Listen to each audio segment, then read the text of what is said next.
Thank you, Buddha. I appreciate it. Testing 1, 2. We're on. Excellent. So, how's everybody doing today? Great. All right, good. So, we're here to talk about this glorious market called blockchain. Initially getting in, everybody was talking about Bitcoin. Then it was initially altcoins. And now we're smart enough to see where the real value lies, blockchain. So, I'm here to talk about how blockchain is just reshaping this whole market. We're going to call this one From Wall Street to All Street. How blockchain is reshaping the financial market and will rewrite tomorrow. Well, shall I say rewriting tomorrow? So I'm sure you guys heard a lot of the FUD, right? Hey, you haven't? Bitcoin's a bubble. Bitcoin's dead. They've tried to kill Bitcoin over 300 times, but yet it's still resilient. It bounces back. Bitcoin's this, Bitcoin's that. Hey, even Buffett said Bitcoin could poison a rat. How about that? I mean, I know that blockchain technology is powerful, but powerful enough to poison a rat. Now, if you are familiar with Buffett and his portfolio, he has billions and billions in the equities market. A lot vested in these banking institutions that are in the equities market. So it's safe to say that with crypto being a currency and a viable medium of exchange, it is literally now challenging the equities market and the currencies. I wouldn't say the currency markets quite yet because the currency markets are a lot larger than the equities markets. But let's delve in. So what is a Bitcoin? How many of you guys here are actually familiar with what a Bitcoin is, or how many came here to actually a little more info on what a Bitcoin is? So a Bitcoin is an encryption key in the ledger of a trader. And having access to those private keys, they give you the access to be able to use it to buy different things like other coins or goods and services. One of my favorite coins is DGD. DGD is a coin that actually tracks the life cycle of gold and hard assets. So these things are a medium of exchange of sorts. One of the best ways to explain cryptocurrency or blockchain is it allows you to transfer value electronically, globally, with anyone, anywhere in the world, without any third-party intervention. And you pretty much have trust. It's immutable. You can't say that you didn't send it if you didn't send it. Can't say you didn't receive it if you didn't receive it. It's open source.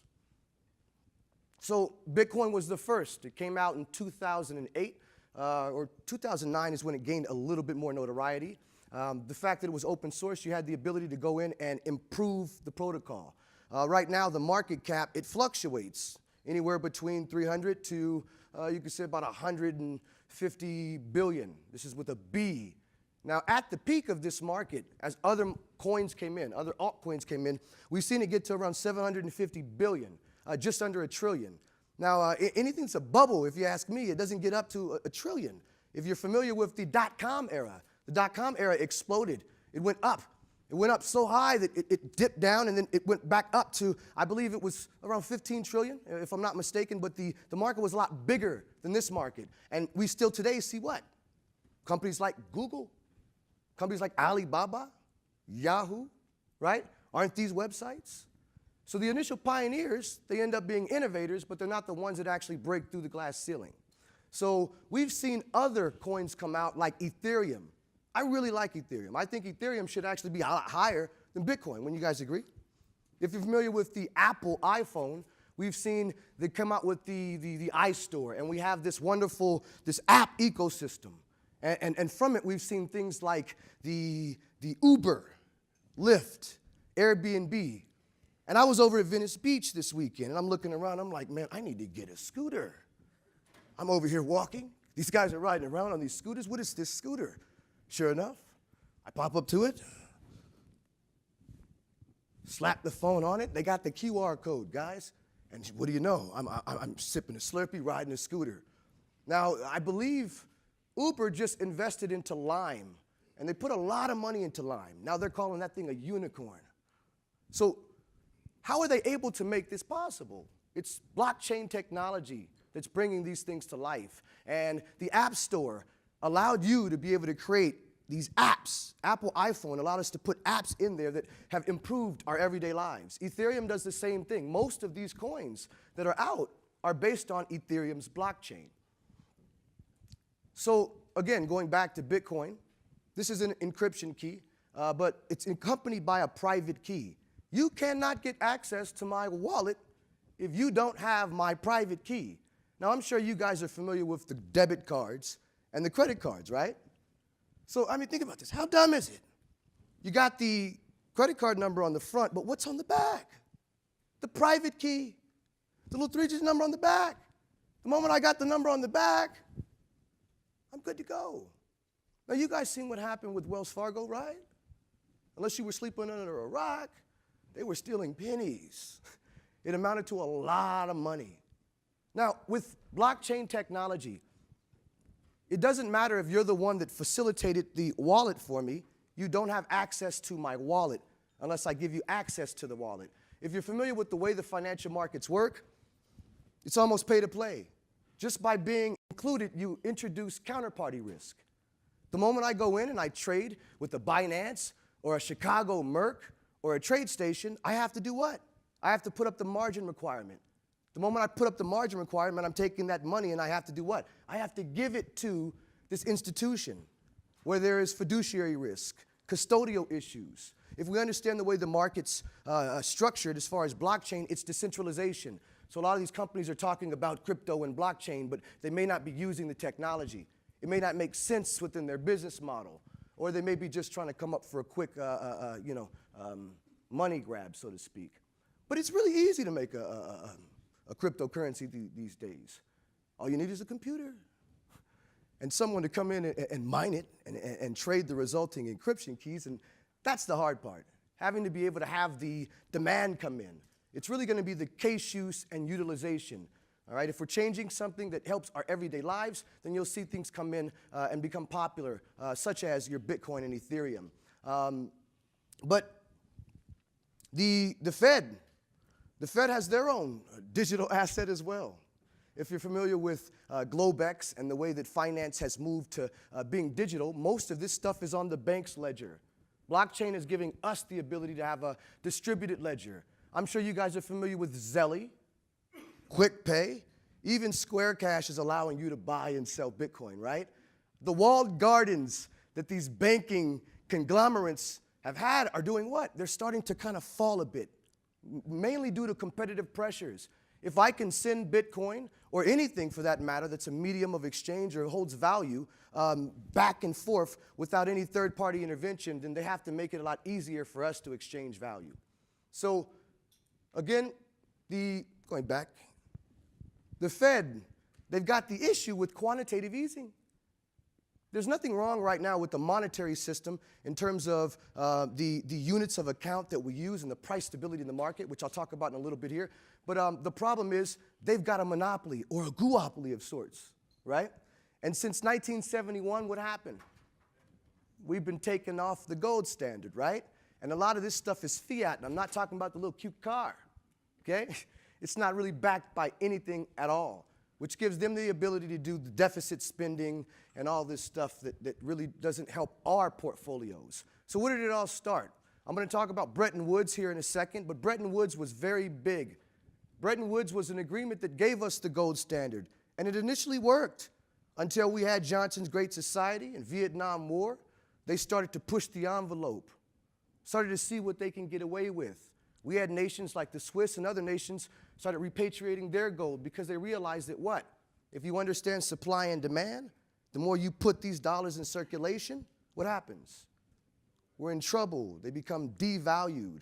So this is the government's way of almost stealing our wealth over time, so to speak. So what does crypto provide us? A max supply. Bitcoin has a max supply at 21 million. Soon we'll get to that 21 million. Then it'll be kind of tough to mine. But other cryptocurrencies come into play. In fact, if you're a big holder of Bitcoin, I would say that you need to divest a little bit and spread it around, because as more cryptocurrencies come in and are innovative and use things like proof of stake versus the old proof of work methods, you'll see that that's kind of why Bitcoin has been kind of stagnant a bit. All right? So what's all the hysteria? What's all the mania? I'm sure you guys have seen the Chicago Mercantile Exchange recently last year, right? Come out with the Bitcoin futures. The Goldman Sachs trading desk said they're coming out with Bitcoin futures. You should all be flattered because they're derivatives. Derivatives of what? Our market. A pig with a wig, but this time nice lipstick, guys. So the problem is they don't settle in crypto. They all settle in what? Fiat. If I am a trader who understands the fundamental principles of blockchain technology and I want to hold digital assets, I don't want to have to go in and sell my Bitcoin, if I had it for that matter, or if I'm just holding cash. I don't want to have to go to a trade station or an interactive brokers, trade through the exchange, which is the Merc. I think that I'm going long and doing good on Bitcoin because it's rise to a 19,000, sell out at 19, and all of a sudden you receive US dollars. I want coin. So understanding that these different things that we're seeing in this market obviously are a byproduct of the rise and the gain that we've seen in crypto. Again, it's not a bubble, but in any market, nothing can go straight up. A healthy market does what? It goes up and down. And if you consider the actual movement to the upside, the correction that we have is quite normal. Now, we had these coins like the Tether, which was a stable coin. We'll talk about the stable coins a little bit here in a second, but Tether gave us the ability to be able to really arbitrage these things. And most of the people in this market, they don't really understand trading from a technical aspect. A lot of them come in and they trade based on price analysis, based on hype. And a lot of this stuff, if you really look at it, you were last year trading on future promises. A lot of these coins were beta. That means that they were coming giving you not past performance, an actual value derived within the company's performance, but more so a belief on hopes of the future. So now we're seeing that we're being forced to kind of come in and vet these things a little bit. So perception is not really always reality. Right now, we really don't even know what to classify these things. Is it a utility? Is it property? Is it commodity? Is it a security? I really don't care what you call it as long as it gives me an ROI, right? Problem is we try to hodl this stuff. This market is not as liquid as other markets such as Forex, so you can't really hodl it. We need clear and cut guidelines as far as regulations concerned, but again, they really don't know what to do with these things. The problem is, I'm sure you guys have recently seen, a lot of these ICOs are banning which countries? There's two countries in mind that have been left out of the party. The US and China. You ever watched the Flintstones? I grew up on the Flintstones. Remember he would put the cat out and he would just be banging on the door to get back in? Okay, maybe I'm the only one. You guys are telling your age here. But the bottom line is we're not included. They're just kind of leaving us out because they don't want to deal with the regulation. Right now, the SEC has a 2-year statute of limitations where they can kind of change the laws a bit, get some stuff together, and come back after you. And a lot of these issuers don't want to deal with it. So we're being left out of some of the best innovative projects that are changing lives. So we feel that they need to get it together, and if you have been looking at some of the news and recent events, you'll see that we have made some progress towards the future, towards seeing some sort of regulation and oversight in this space, which is necessary. Because let's face it, with this stuff being decentralized, you really can't really regulate the issuers per se. So what are they doing? They're regulating their citizens. They're saying that if you come in and you solicit to our citizens will come get you. And countries like Russia, China, and Europe, and us here, the US, we don't play. You guys familiar with the Swiss banking tradition, right? What did we do with that? About 100 years running, right? We cracked it like an eggshell. Mainly because they had information that was of interest to us. So the bottom line is there are certain countries that you don't play with. If you're an ICO issuer and you are from the United States and you think you can just up and leave or have your ICO be based somewhere else while you're parlaying here, it doesn't make sense these days because you as an issuer have to be held accountable. They want to know who you are, who your team is. So one thing that we've done with the Blockchain Exchange Commission is we're introducing the KYI. Write that down. To know your issuer, to know your ICO. I'm sure you guys are familiar with the KYC, know your customer. Well, we're reversing it because at the end of the day, if we change the climate to where the investors and the community do not invest in projects that aren't vetted, where the issuers aren't held accountable and responsible, then moving forward, they won't get what? They won't get funding. They won't get a user base. So it's very clear. You can't do the Satoshi Nakamoto, right? And unless you're truly decentralized, you're going to have these regulators coming after you. What did Russia do to the so-called the voting polls, the machines? They're saying they hacked them, so to speak. So if they can hack a government election poll machine, what makes you think they can't hack your ICO cabinet? And even one participant from one of these jurisdictions is a part of your ICO, then you're in trouble. They own you pretty much. I mean, I like to make sure that my investors are happy and satisfied, but I also want to align myself with the ones that can throw me in jail. Wouldn't you guys agree?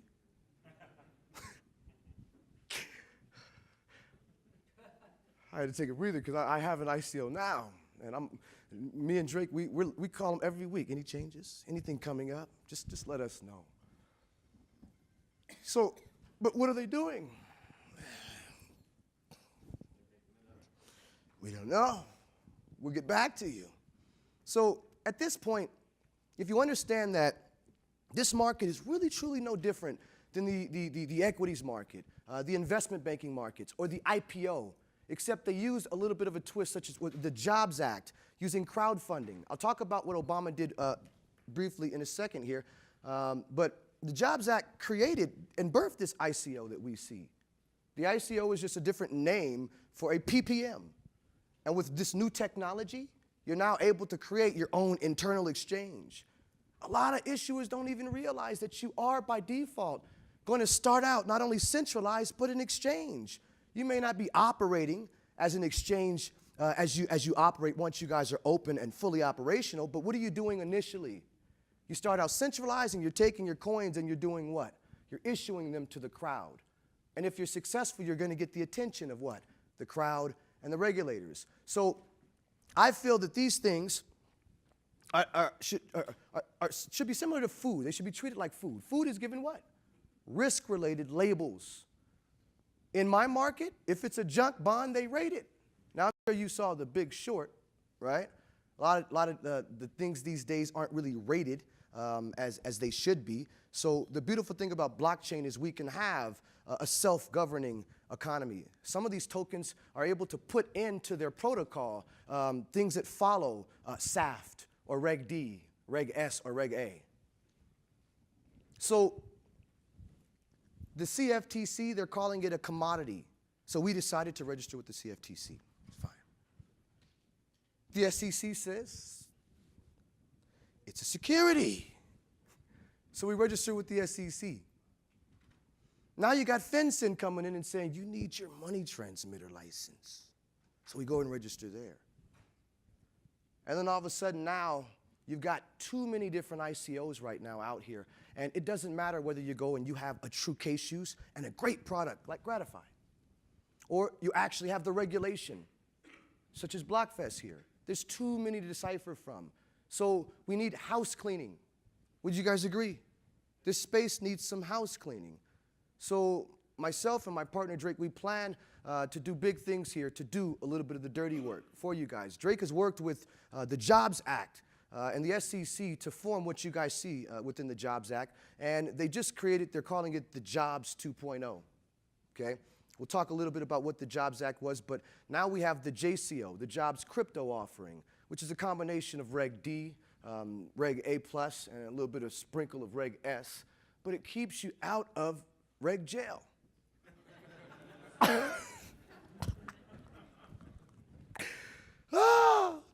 So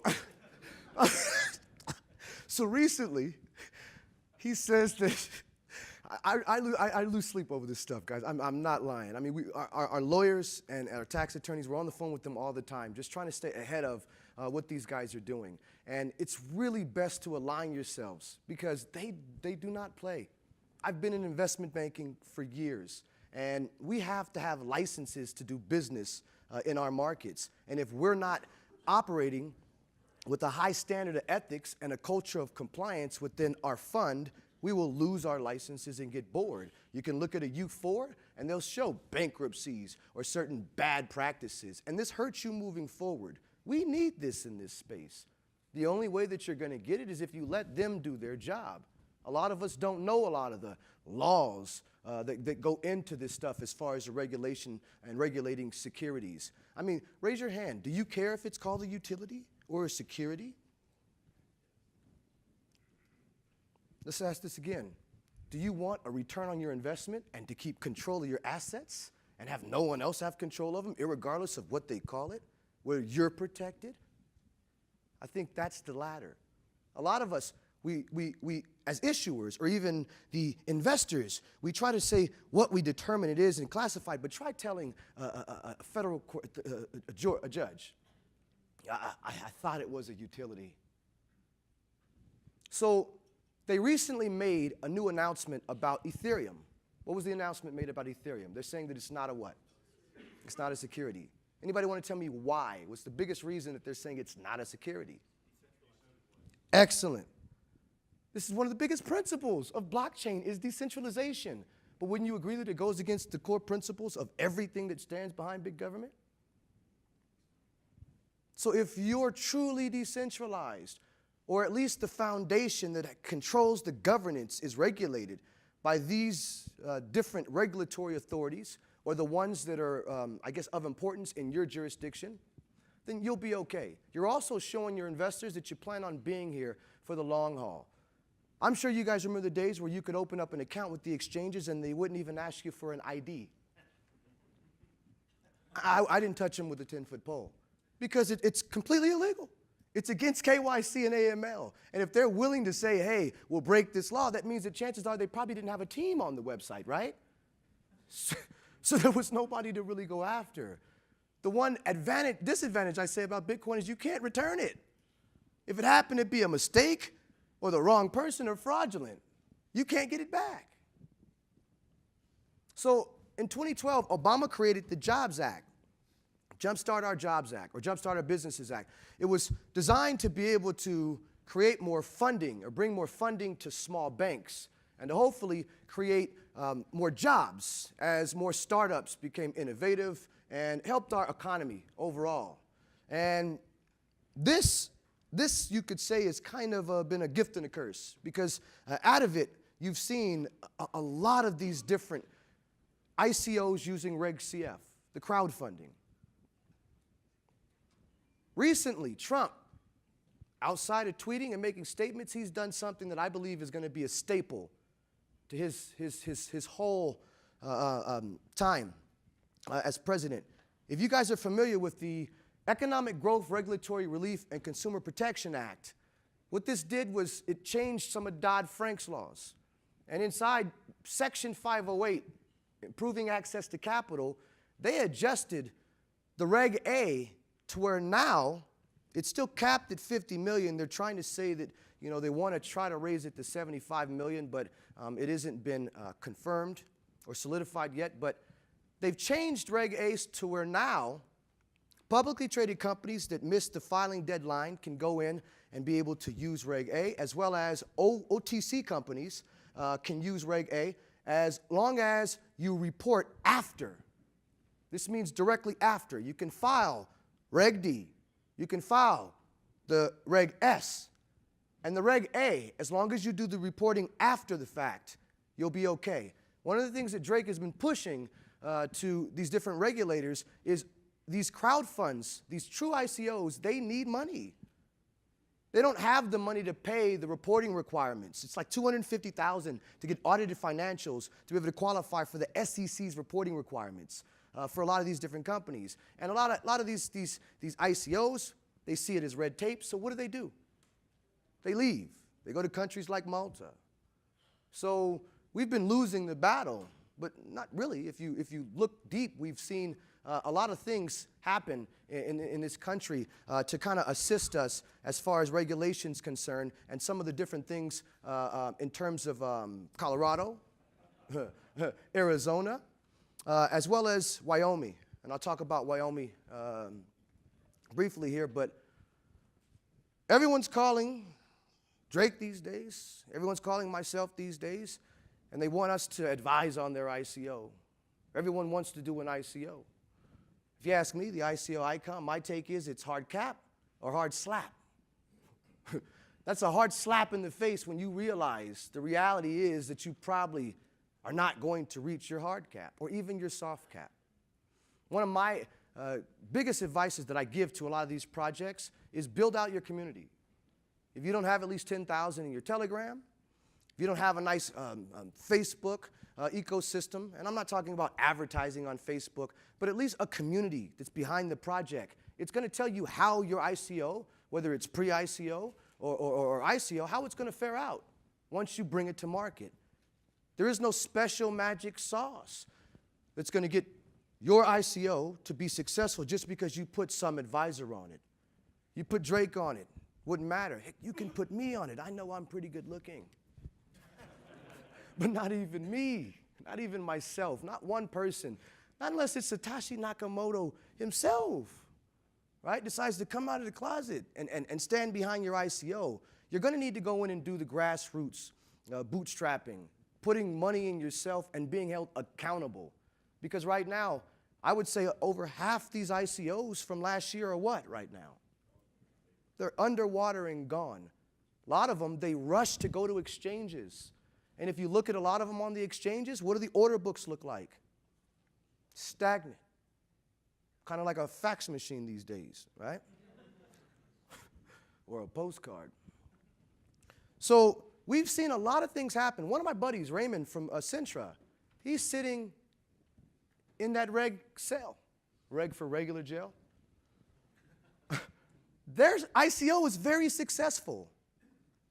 One of my buddies, Floyd Mayweather, put out a couple of tweets.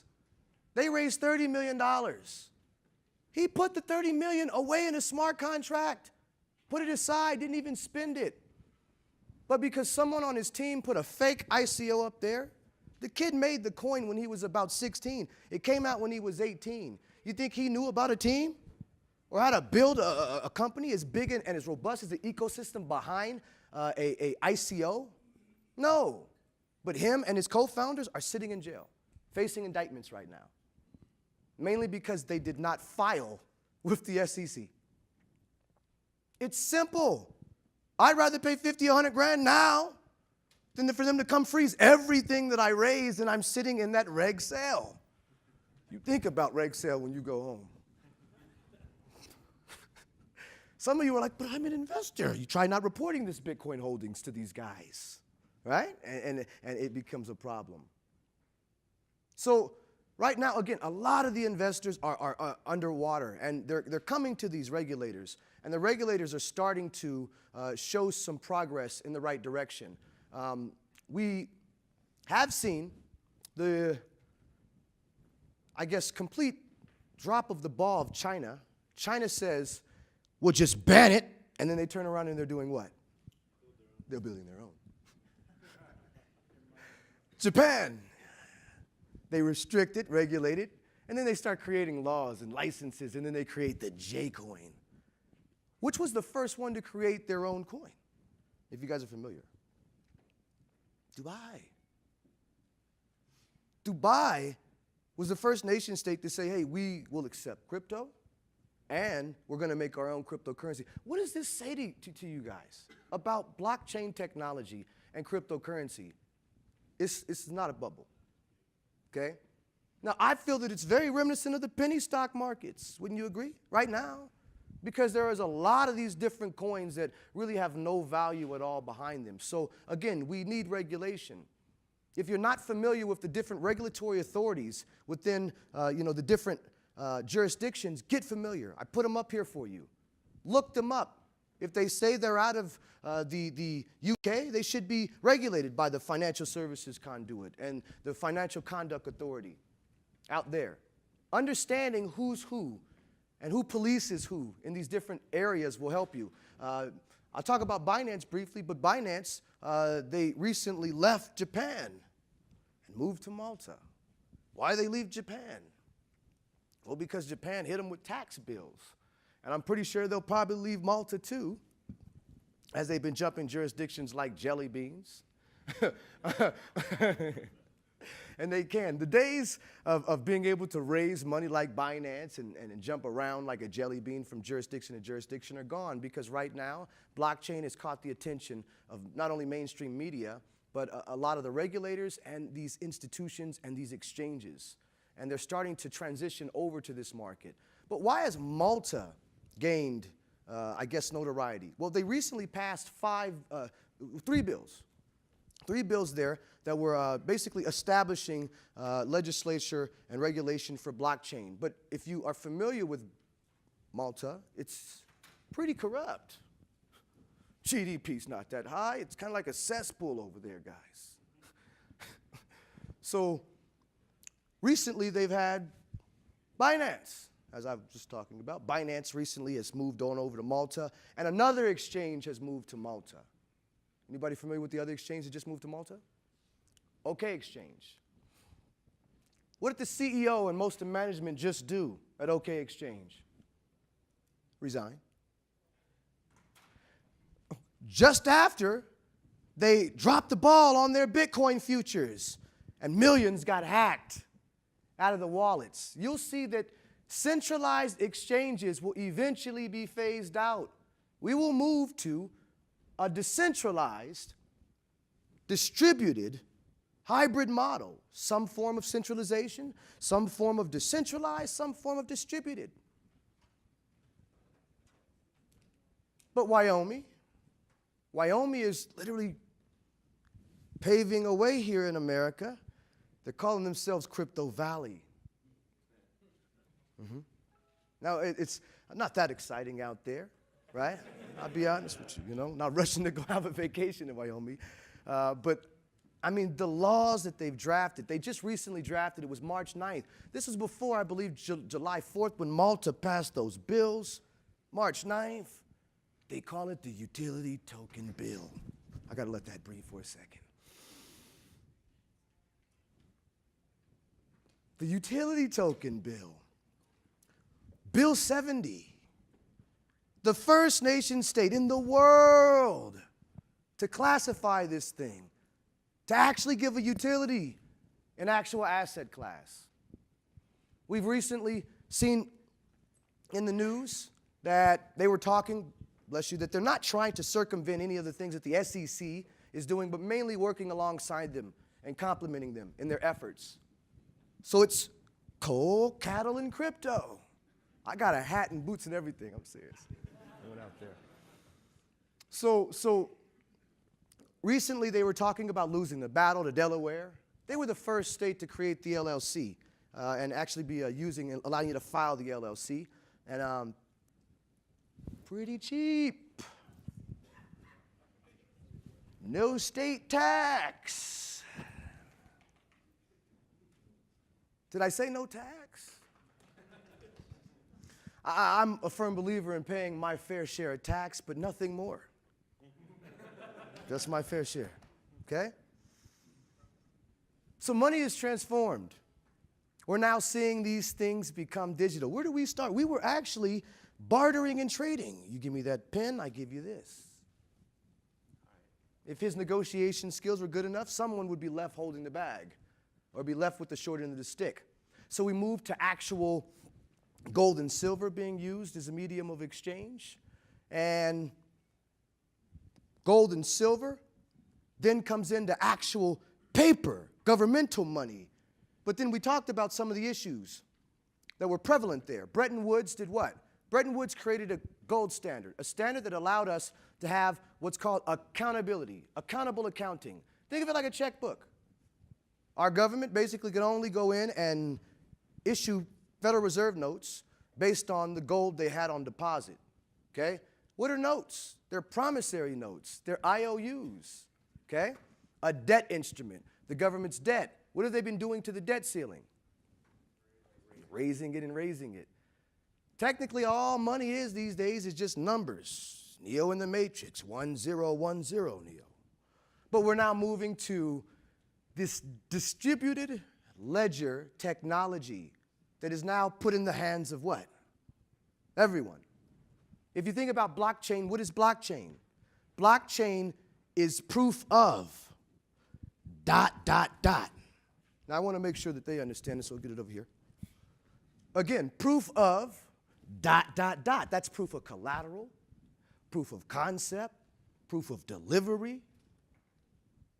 So in this market, we have open source, we have cryptographic auditing, moving us from a double book accounting.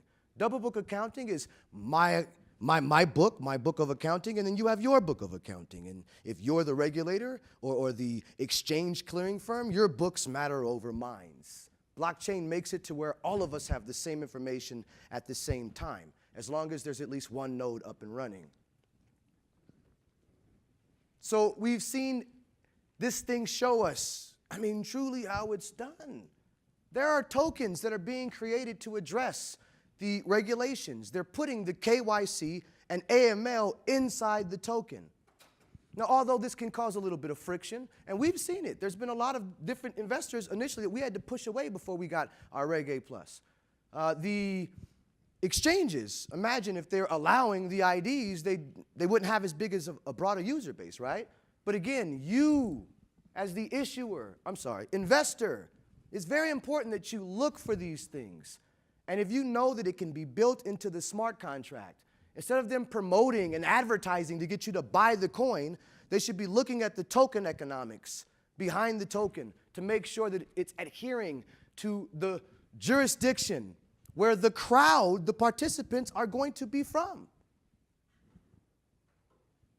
But yet they keep the hoodie on.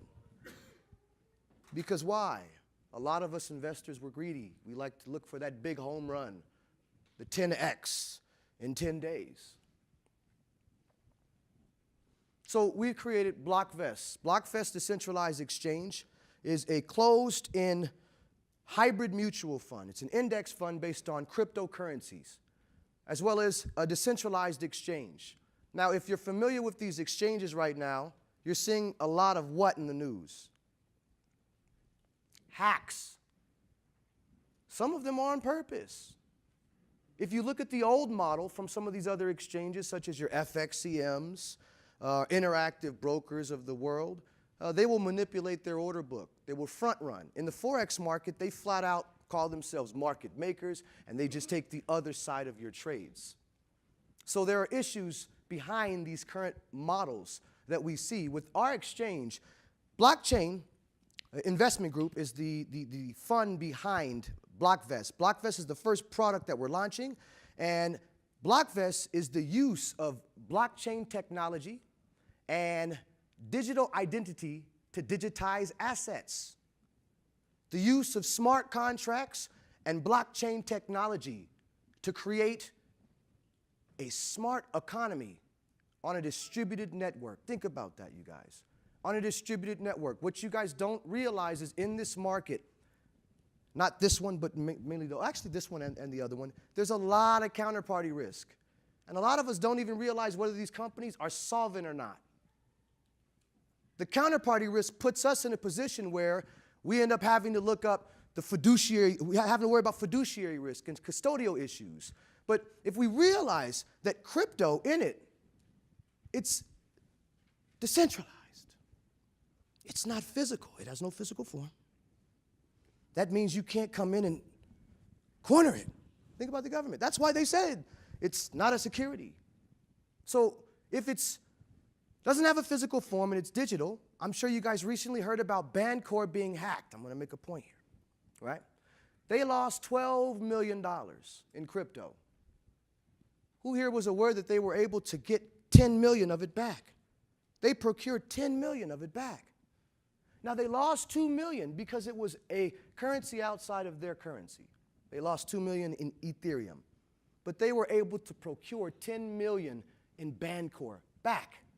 Why? Because they put it into the protocol that if you got the coins ill-gotten or permission, it wasn't permission, so to speak, then they were able to retrieve those coins or burn them and remit new coins. However you put it in the protocol, but it's designed to protect them as a foundation and you as the investor. and community. So we've built these Nvestnodes.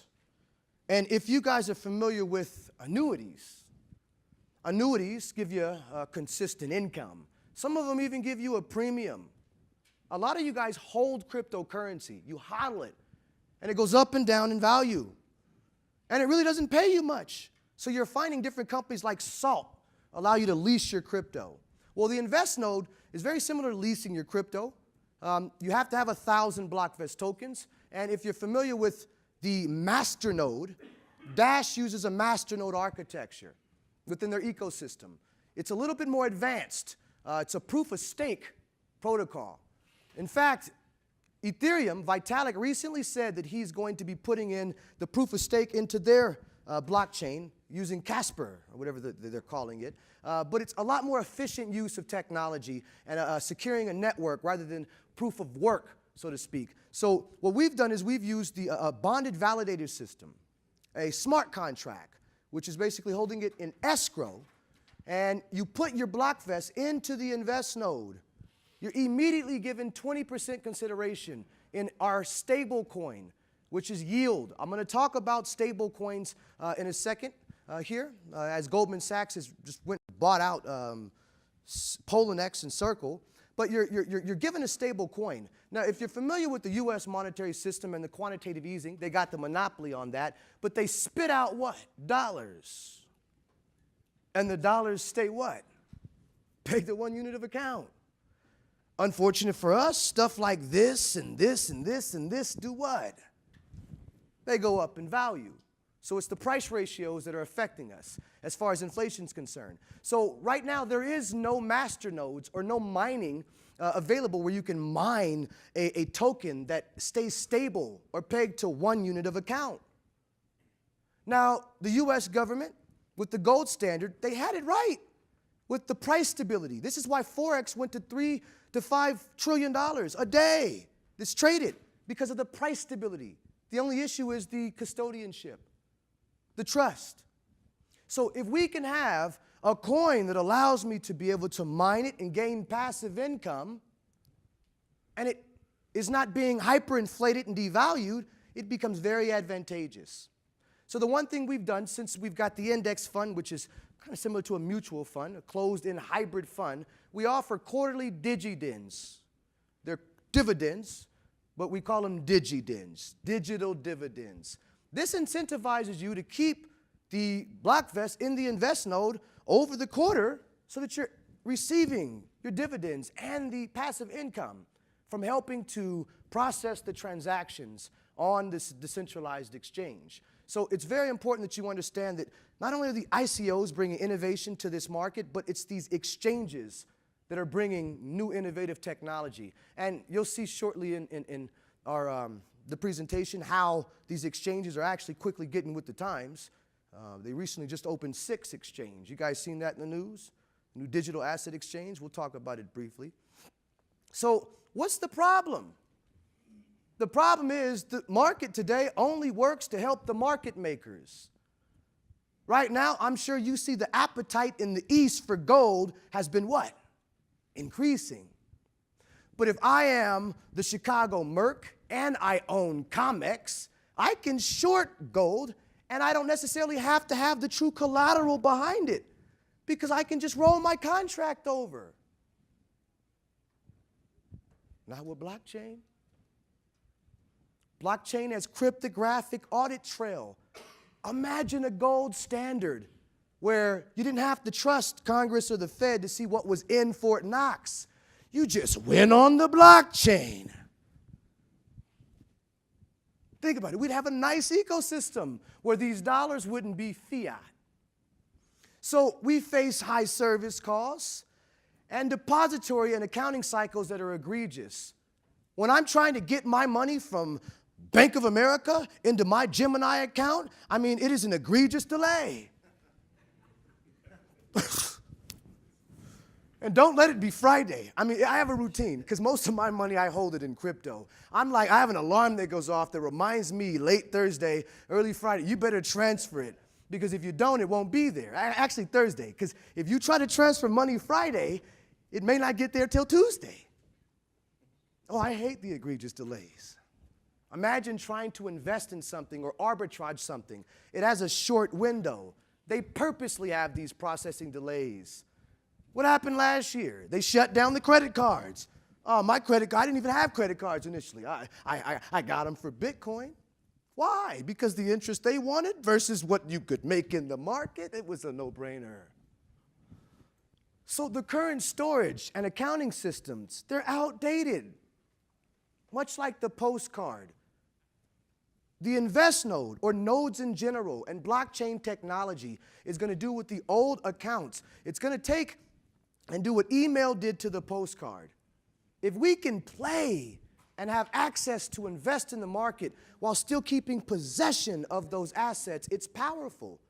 If I had to choose between two institutions, one that let me play and keep my assets in my control versus the other, I'm always going to choose the one that gives me my control and allows me to eliminate counterparty risk. So the lack of transparency, corruption, and manipulation is what led to the 2008 crisis. And then what do? They changed it to BTOs. You guys know what BTOs are, right? They went from CDMs and CMBs to CDOs to BTOs. And the SEC and the NFA and the CFTC covers them all. Did you follow me? But the BTO is the bespoke tranche obligation. That means that they take it all, they just slap it all together and just give it this new rating and make it look real pretty and call it what they want, and they sell it to you. And this is why a lot of these countries have done what? They're starting to lose trust in the United States because we left the bag. We left them holding the bag. So Bitfinex had issues, but what were those issues? It was the same old scam perpetuated over again that the Fed has been pulling on us. They were going in and saying they had US dollar reserves, printing this tether, digital asset, taking and buying Bitcoin on the dips, selling it on the pops, and then putting it in that wallet. Sounds familiar. Sounds kind of like the Fed when we hopped off the gold standard. Sounds kind of like Venezuela or some of these other countries like Puerto Rico. So decentralization is going to be the key. The moment we decentralize these things, we will see the market actually start to be able to have a more widespread adoption, and you'll start to see more liquidity come into this market space. So the power of decentralization. Uber decentralized the cab industry, Airbnb decentralized hotel. With BlockVest, we plan to decentralize the financial services industry and put the power back in the hands of the people. Nodes. A node isn't a token. A node is actually an asset. I can buy a node, I can sell a node. As the block height increases, I can take these nodes and have more income coming in from these nodes. Nodes are a wave of the future. Imagine the node helps to cut cost as well as increase security. It allows a BlockVest or a Binance, per se, to be able to scale and to compete with the New York Stock Exchange or a Chicago Mercantile Exchange. So, again, the gold standard, or any standard for that matter, if we've got assets that are backed and collateralized by cryptographic assets that are not physical, we can have certain measures put in where we can track them. And we no longer have fiat, so to speak. We also address custodial issues. If I'm not dealing in fiat, and we're only dealing truly in crypto, so to speak, as far as tracking things, we can see that we can have progress. How much time? All right. I guess we'll wrap. I'm going to give you guys a couple more.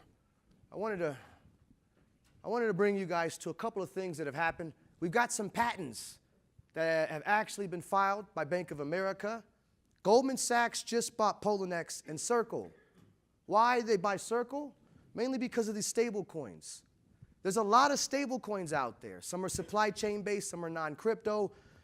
But the crypto-based are the ones that really, really matter. They bought Circle, and now they're using money token to issue loans in crypto. Circle's a stable coin. The recent trade, there was a recent trade that was done by HSBC, and First, blockchain trade, mainly because they understand blockchain. They're addressing interoperability issues. The moment that their systems start to integrate with blockchain, you will see a mainstream adoption and a lot of liquidity coming into this market. R3, as well as Goldman Sachs and Barclays, are creating a common domain model to address interoperability issues. And again, we talked about HSBC, but one of the big things, and I'm wrapping up here. I'm just going to let this sink for a second. I don't know if they really understand it, guys. So, it's huge. The first digital asset exchange. Take a picture, because I know some of you probably want to read it, go research it. But they're going to be settling in crypto, taking non-bankable assets and being able to put them on an exchange. Layman's terms, imagine being able to sell off your tokens for actual security. The market bridges, they go in and out. I mean, it's